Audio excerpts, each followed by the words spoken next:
नमस्कार मित्रों, साहित्य वार्ता में आपका बहुत बहुत स्वागत है। मैं उम्मीद करता हूं कि आप सभी स्वस्थ एवं प्रसन्न होंगे। कर्मभूमि उपन्यास से पूछे जाने वाले महत्वपूर्ण प्रश्नों की चर्चा के इस क्रम में आज हम इस उपन्यास में उठाई गई समस्याओं पर विचार करेंगे। इस रूप में एक प्रश्न प्रायः पूछा जाता है कि कर्मभूमि एक समस्या प्रधान उपन्यास है, इसे सिद्ध कीजिए। मित्रों, आपने उपन्यास पढ़ा होगा या पढ़ रहे होंगे और आपने इस उपन्यास में उठाई गई अनेक समस्याओं को भी पढ़ा और अनुभव किया होगा। प्रेमचंद इस उपन्यास का आरंभ ही एक समस्या से करते हैं। उपन्यास का जो पहला दृश्य है वह एक स्कूल का दृश्य है और उस दिन फीस जमा की जा रही है। सभी छात्र अपने बारी की प्रतीक्षा में हैं और शिक्षकों के द्वारा नाम पुकारे जाने पर वह वहां उपस्थित होकर के अपनी फीस जमा करते हैं। प्रेमचंद शिक्षा की इस प्रणाली का विरोध करते हैं। शिक्षा की यह जो पाश्चात्य प्रणाली है वह उसे भारतीय परिस्थितियों के अनुकूल नहीं समझते हैं। ऐसा नहीं है कि वो पाश्चात्य संस्कृति या उनके ज्ञान विज्ञान या उनकी अच्छी बातों के विरोधी हैं, किंतु उनका अपना यह विचार है कि हमें जो बाहरी वस्तुएं हैं, जो पाश्चात्य की संस्कृतियां हैं, हमें उनका अंधा अनुकरण करने से बचना चाहिए। हमें उनकी चीज़ों का प्रयोग करने से पहले अपने देश की परिस्थितियों और उसके लक्ष्यों से भलीभांति परिचित होना चाहिए। उनका यह भी मानना है कि मैकाले के द्वारा स्थापित यह शिक्षा प्रणाली, जिसका उद्देश्य भारत में कलरकों को पैदा करना था, कभी भी भारत का भला नहीं कर सकती है। मित्रों, प्रेमचंद शिक्षा का उद्देश्य एक चरित्रवान नागरिकों का निर्माण मानते हैं, जो आगे चल करके एक बेहतर देश, एक बेहतर दुनिया का निर्माण करते हैं। और पाश्चात्य शिक्षा प्रणाली को वह इस संबंध में सक्षम नहीं पाते हैं। यही कारण है कि वह पाश्चात्य शिक्षा प्रणाली के अंधा अनुकरण का प्रतिवाद करते हैं। यह पहली समस्या है जिसे प्रेमचंद ने इस उपन्यास में उठाया है। अब जब हम उपन्यास में आगे बढ़ते हैं तो इस उपन्यास के नायक अमरकांत का उदास चेहरा हमारे सामने आ जाता है। अमरकांत अपनी कक्षा में उदास बैठा हुआ है क्योंकि उसके पास फीस जमा करने के पैसे नहीं हैं।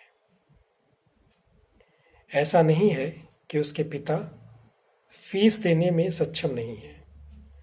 अमरकांत के पिता समरकांत काशी के एक समृद्ध और प्रतिष्ठित व्यवसायी हैं, किंतु अमरकांत की शिक्षा के प्रति उनका विशेष लगाव नहीं है। वह उसे अपने व्यवसाय में लगाना चाहते हैं।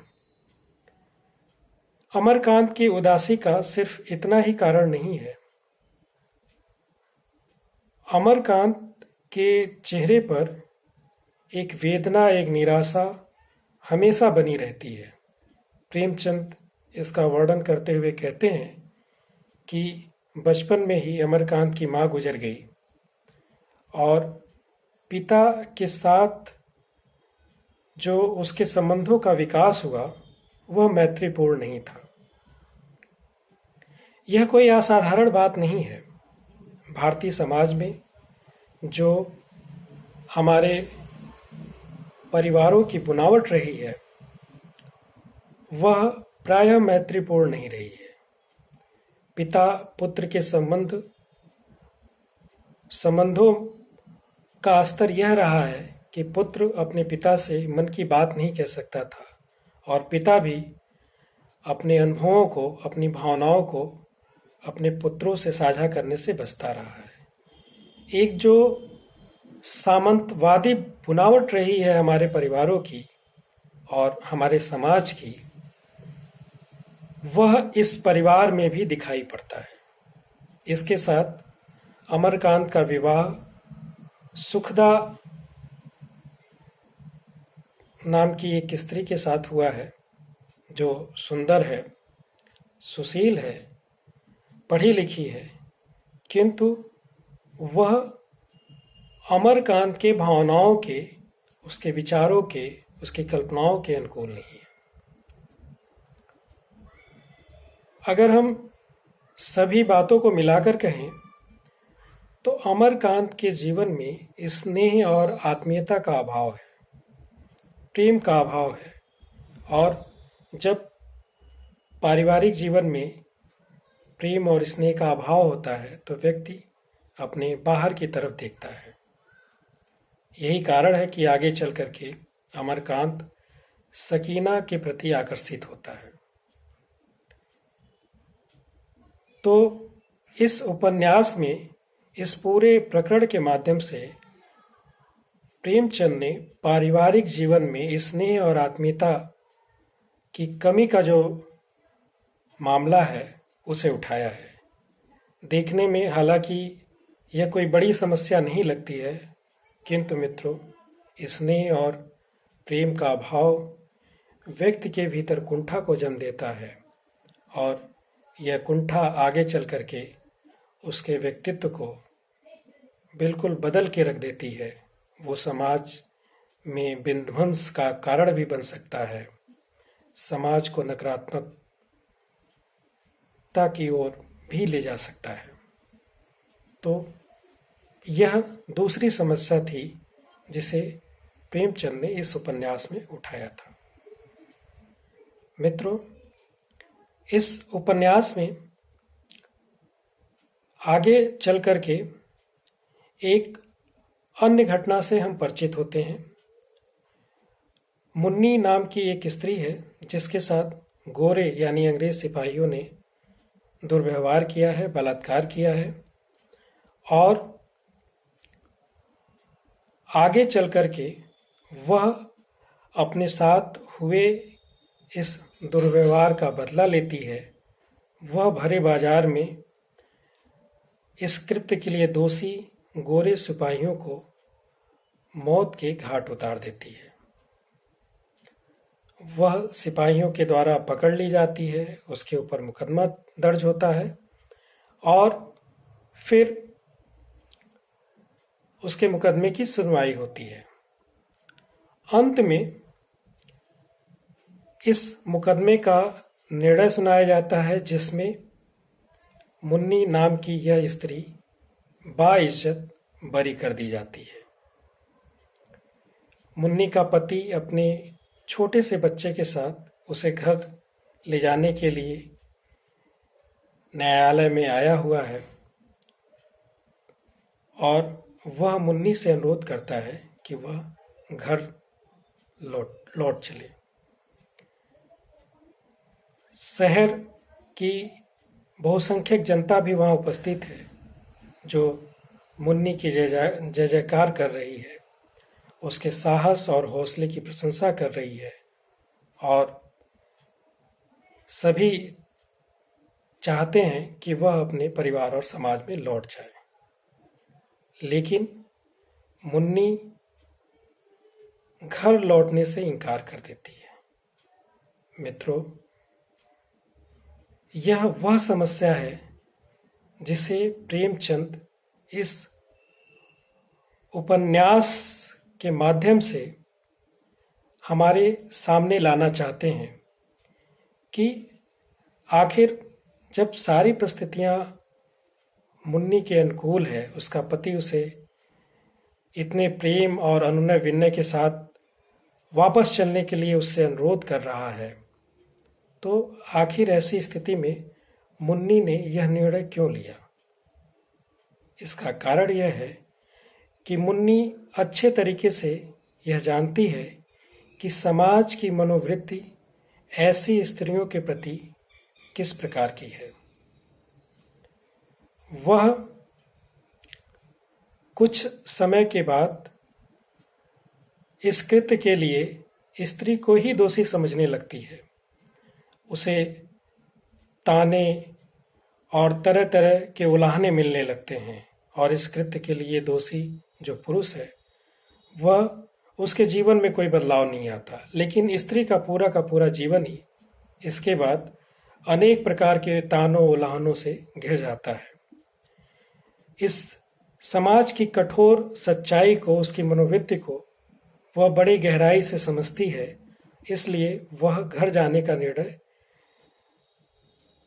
न लेकर के वहां से एक सुदूर गांव में चली जाती है। समाज में स्त्रियों की यह जो दशा है, जिसके लिए दोषी न होते हुए भी उन्हें दोषी समझा जाना, उन्हें भोग्य की वस्तु समझा जाना, यह तमाम पहलू हैं जिन पर प्रेमचंद इस घटना के माध्यम से हमारा ध्यान आकृष्ट कराना चाहते हैं। ऐसा नहीं है कि प्रेमचंद ने इस उपन्यास में केवल कमजोर स्त्री पात्रों का निर्माण किया है।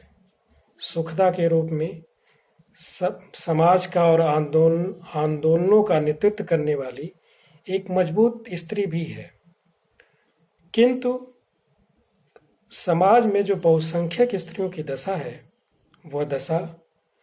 उस दशा का प्रतिनिधित्व मुन्नी ही कर सकती है। इस उपन्यास में इस घटना के माध्यम से प्रेमचंद हमें हमारी मनोवृत्ति की तरफ संकेत करते हैं और एक उसमें बदलाव का आग्रह भी उनका दिखाई पड़ता है। मित्रों, इस समस्या के बाद जो अगली समस्या प्रेमचंद ने इस उपन्यास में उठाई है और जिसे इस उपन्यास की मुख्य समस्या भी कहा जा सकता है, वह समस्या है अछूतों की जीवन स्थितियों और उनके मानवीय अधिकारों से वंचित होने की समस्या। इस उपन्यास के दूसरे भाग में अमरकांत जब अपना घर छोड़ करके हरिद्वार के एक गांव में शरण लेता है, जो अछूतों का गांव है और जिस गांव में ढेर सारी समस्याएं मौजूद हैं, इन अछूतों के जीवन को बेहतर बनाना ही अब अमरकांत के जीवन का लक्ष्य बन चुका है। इस रूप में प्रेमचंद अछूतों की तमाम घटनाओं, अछूतों की तमाम समस्याओं से हमें परिचित कराते हैं और उस पे हमारा ध्यान आकृष्ट कराते हैं। मित्रों, समाज में अछूतों की स्थिति को समझने के लिए हरिद्वार के किसी गांव को देखने की जरूरत नहीं है।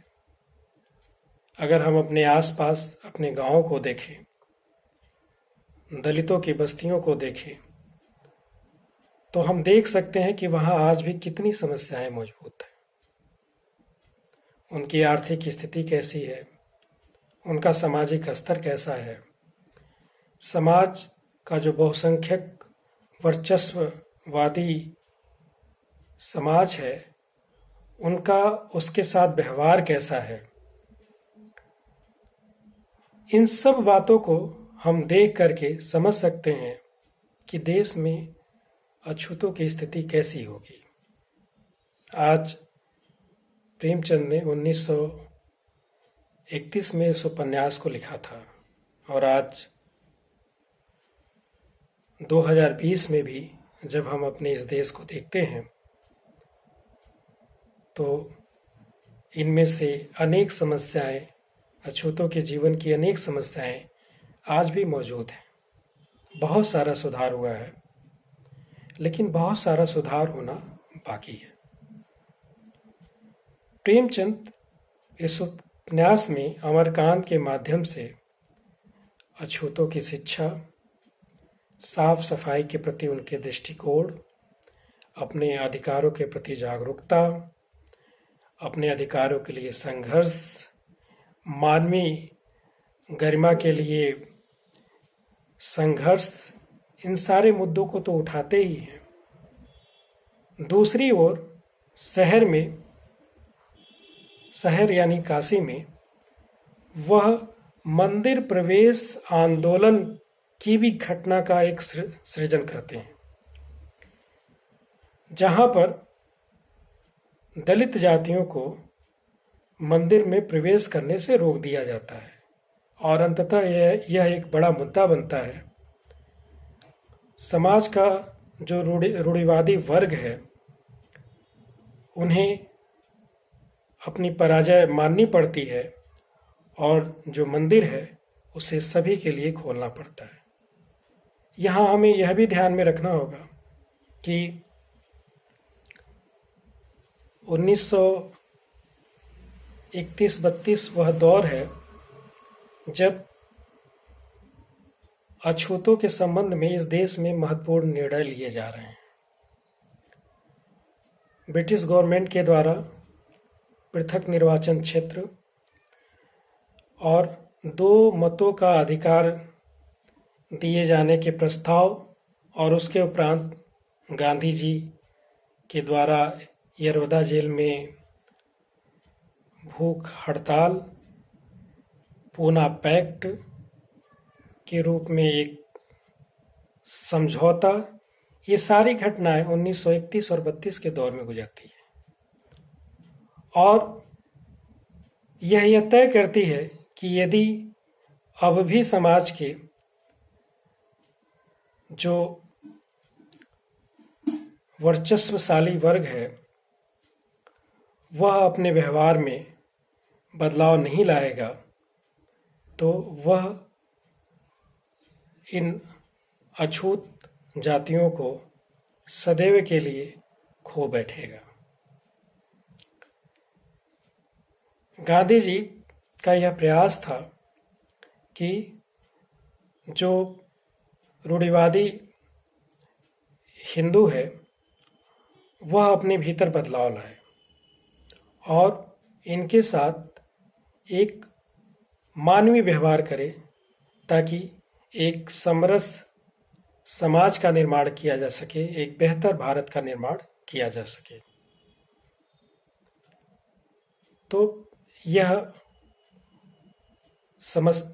वह महत्वपूर्ण समस्या थी जिस पे प्रेमचंद ने इस उपन्यास में काफी कुछ लिखा हुआ है। अछूतों की समस्याओं के साथ ही प्रेमचंद ने इस उपन्यास में किसानों और मजदूरों की समस्याओं को भी उठाया है। हम देखते हैं कि अमरकांत पहाड़ी अंचल के इस गांव में अछूतों के जीवन को तो बेहतर बनाने की कोशिश करता ही है, साथ में जो किसान जमींदारों के शोषण के चंगुल में फंसे हुए हैं वह उनके लिए भी संघर्ष करता है। जमींदार और सत्ता के खिलाफ बोलने के कारण ही अमरकांत की गिरफ्तारी होती है और वह जेल में पहुंच जाता है। प्रेमचंद ने किसानों के ऊपर बहुत कुछ लिखा है। उनका जो उपन्यास गोदान है वो किसानों के जीवन की एक महागाथा है। और उन्होंने अपने उपन्यासों में सत्ता और जमींदारों का यह जो गठजोड़ है, जो निरंतर किसानों का शोषण करती रही है, इसका भी खुल करके और यथार्थ वर्णन प्रस्तुत किया है अपनी रचनाओं में। अमरकांत के माध्यम से वह सत्ता के इस गठजोड़ को यहाँ पर उपस्थित करते हैं और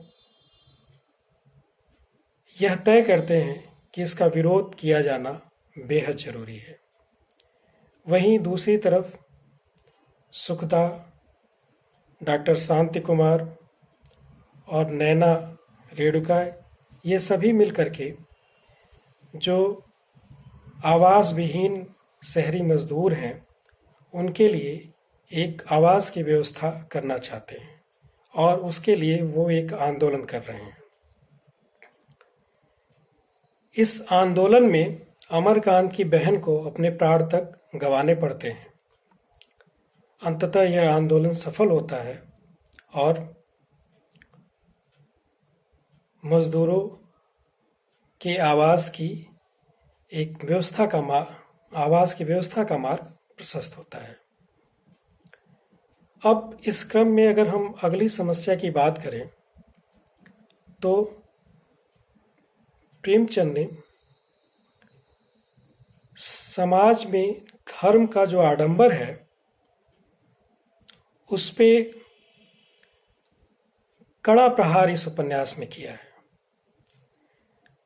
चाहे समाज में स्त्रियों की जो दशा है, समाज में किसानों की जो दशा है, समाज में दलितों की जो दशा है, समाज में मजदूरों की जो दशा है, इन सभी समस्याओं के मूल में धार्मिक आडंबर ही हैं। प्रेमचंद ऐसा इस उपन्यास में पूरी दृढ़ता के साथ स्थापित करते हैं। लोग धर्म के मूल तत्व को छोड़ करके उसके आडंबर का व्यवहार ही जीवन में करते हैं और यह आडंबर समाज में अनेक समस्याओं को जन्म देता है।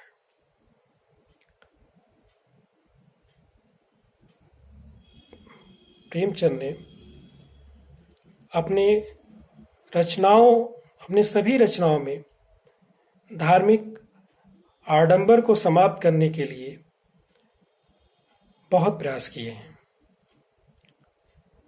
अब इस उपन्यास में अगर एक अन्य समस्या की बात की जाए जिसे प्रेमचंद ने उठाया है और जो अपने समय की एक महत्वपूर्ण समस्या थी, वह है सांप्रदायिकता की भावना की समस्या।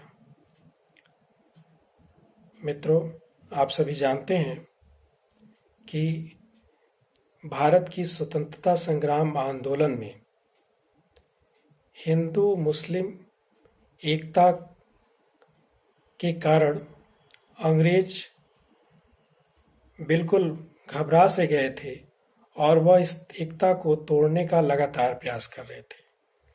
इस तरह की बातों को, इस तरह की घटनाओं को लगातार वो प्रोत्साहित कर रहे थे, जिससे हिंदू और मुस्लिम के बीच में एक दूरी बढ़े और उनके बीच एक अविश्वास की भावना का जन्म ले। महात्मा गांधी अंग्रेजों की इस चालाकी को बखूबी समझते थे और वह लगातार प्रयास कर रहे थे कि समाज में हिंदू और मुस्लिम की एकता बनी रहे। गांधी जी इस बात के हिमायती थे कि एक बेहतर भारत की नींव हिंदू और मुस्लिम की एकता की बुनियाद पर ही संभव है। अपने उपन्यासों में प्रेमचंद इन्हीं गांधी मूल्यों को स्थापित करते हुए सांप्रदायिकता की भावना का कड़ा प्रतिवाद करते हैं। इस उपन्यास के अंत में कट्टर हिंदू समरकांत को सलीम के घर भोजन करा करके वह हिंदू मुस्लिम एकता को एक तरह से प्रोत्साहित करते हैं और इस प्रकार के वर्ण का सृजन वो अपने साहित्य में करते हैं कि समाज में भी जो सांप्रदायिकता की भावना है उसे समाप्त किया जा सके या उसे उसके प्रति एक कड़ा रुख अपनाया जा सके। तो मित्रों, यह वो महत्वपूर्ण समस्याएं थीं जिन्हें कर्मभूमि उपन्यास में प्रेमचंद ने उठाया है। यदि इस संबंध में आपका कोई प्रश्न है तो उसका स्वागत है। धन्यवाद।